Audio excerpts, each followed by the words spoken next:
Hello, Culture Matters podcast. We're back again with some culture content. Really, this isn't even a topic. It's something that I've been thinking about. Here's a quote just before this episode. The strength of a person's spirit would then be measured by how much truth he could tolerate, or more precisely, to what extent he needs to have it diluted, disguised, sweetened, muted, falsified. How much truth can you handle? Diluted, disguised, sweetened, muted, falsified.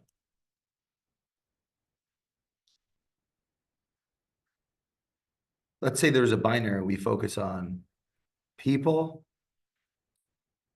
or we focus on the other. There's people and the other. The other could represent ideas, can represent um,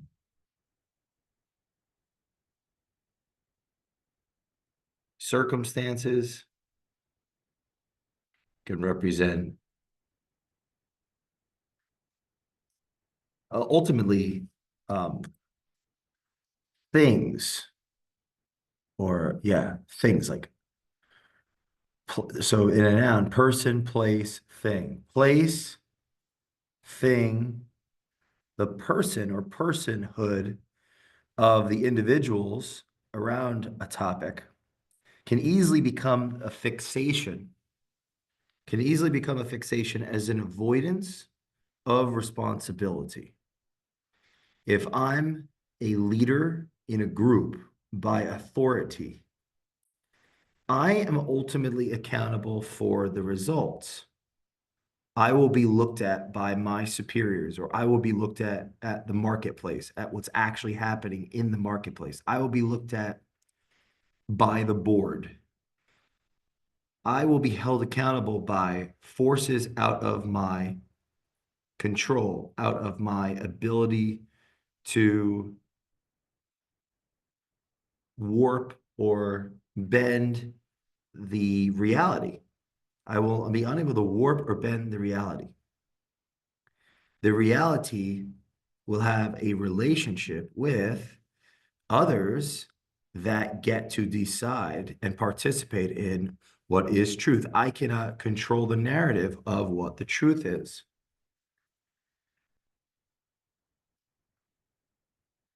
If I'm in that position of authority, there's so much out of, and this goes for all people, there's so much out of our control. There's so much out of our control. Yet we have the responsibility for our lives. We have an ability to respond, but our ability to respond has a relationship with what we know, where we are, what we have,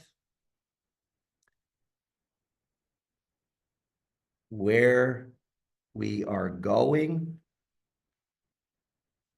what we believe, why we are going where we are going, why we believe what we believe, who we participate life with, not it's all of those participants in our lives, not just our enemies, but our friends. It was Nietzsche said, a man of knowledge but must not only be able to love his enemies, but hate his friends. how much truth can you handle? So, okay, back to that dichotomy of focus on people, focus on the other person in a position of authority, of authority as it relates to those subordinate to them. They have influence over how much truth filters up, filters up to the board, to not just up also, but through, up the organization, through the organization. And at every level, that's that mentor-mentee dichotomy, the mentor-mentee dichotomy, when it's functioning in a open, curious, reciprocal, truth-laden way, there are less clogs in the system. The system is more informed. It's not less informed, and the lack of information will eventually lead to a distortion of what is real, what is true, what are we doing, why are we doing it, how are we doing it, who is responsible? Because how can we hold others responsible if or accountable if we are unclear on what the expectations are? And how do we get clear on what the expectations are if ultimate authority, or yeah, authority comes the responsibility to increase that flow of information, right? Information. The people need to be information. So they need to know, where are they going? What are they supposed to do? What should they be doing? So that they, with their competencies, their education, their experience, and their ability to act, can figure out the how I'm going to move from point A to point B within my domain of competence and confidence and responsibility. The reason I picked this quote, the strength of a person's spirit would then be measured by how much truth he could tolerate, or more precisely, to what extent he needs to have it diluted, disguised, sweetened, muted, and falsified.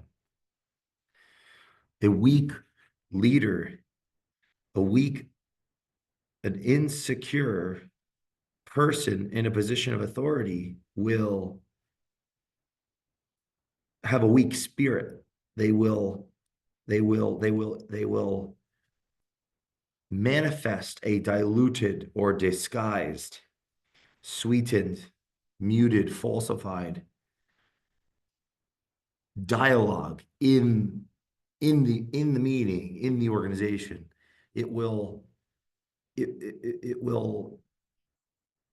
slowly decay from the inside out as a consequence of truth needing to be diluted, disguised, sweetened, muted, falsified. The strength of the leader would be just the opposite. So let's say antonym or diluted.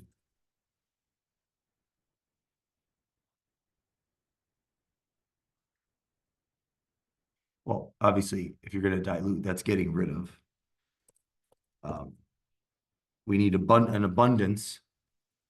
It's weakening, it's thinning out, it's watering down, versus concentrated. So think, if we're in a meeting, a team meeting, and we're overly focused on the who and not the what, the why, and the how, the ideas, the events, the problems beyond just the people, but what is going wrong and why. If we're overly focused on the who, I would argue that's a projection psychologically of management in place that is likely insecure and not focused and not in a state of responsibility and clarity around where are they going and why are they going and how are they going and what are they sacrificing and how are they making things happen. The organization's culture has become reactive and undermining as a consequence of that abdication of responsibility, and it projects on the people. So team meetings, for example, become redundant and emotional and reactive and wastes of time because not the actual problems aren't being fixated on.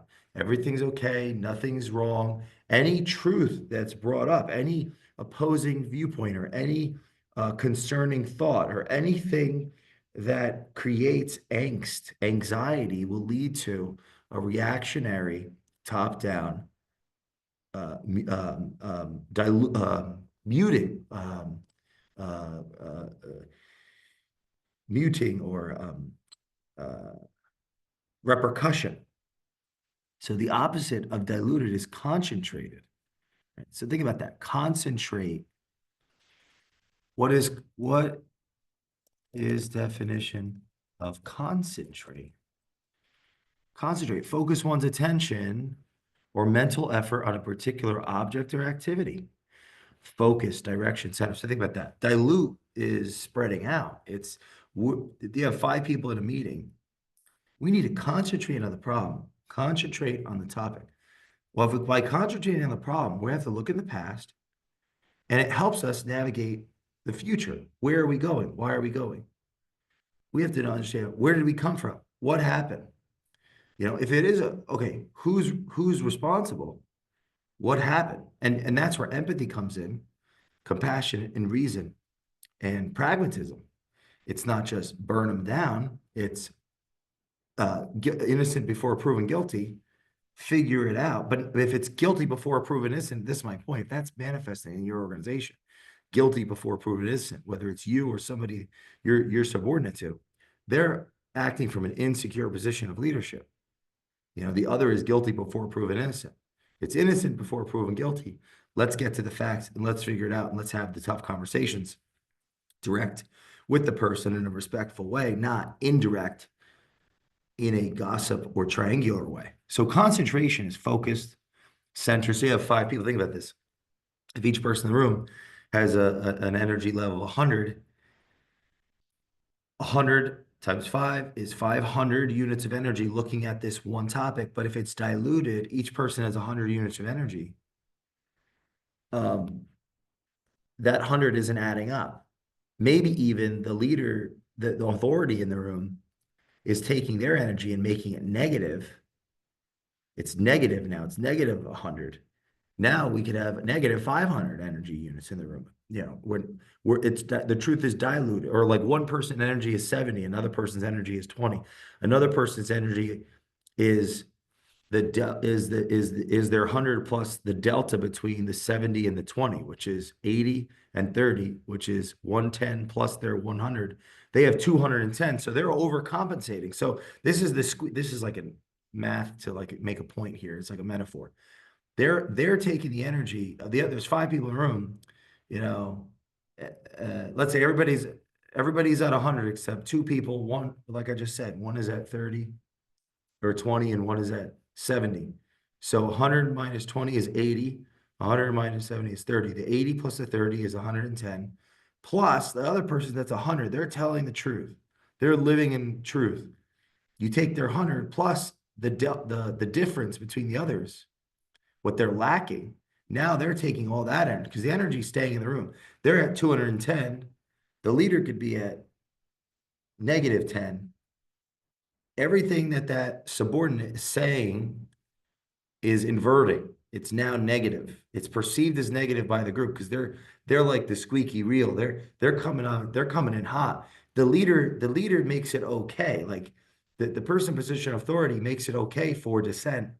And so the person that's right gets crucified because how they're perceived by the leader. It could be really the person in authority that's omitting, that's lying, that's cheating, that's bending reality out of their own insecurity, of their own self-dilution, their own lack of centeredness. This is going to have to be like a part 1 because I had all these notes on like I'm not going to get through today.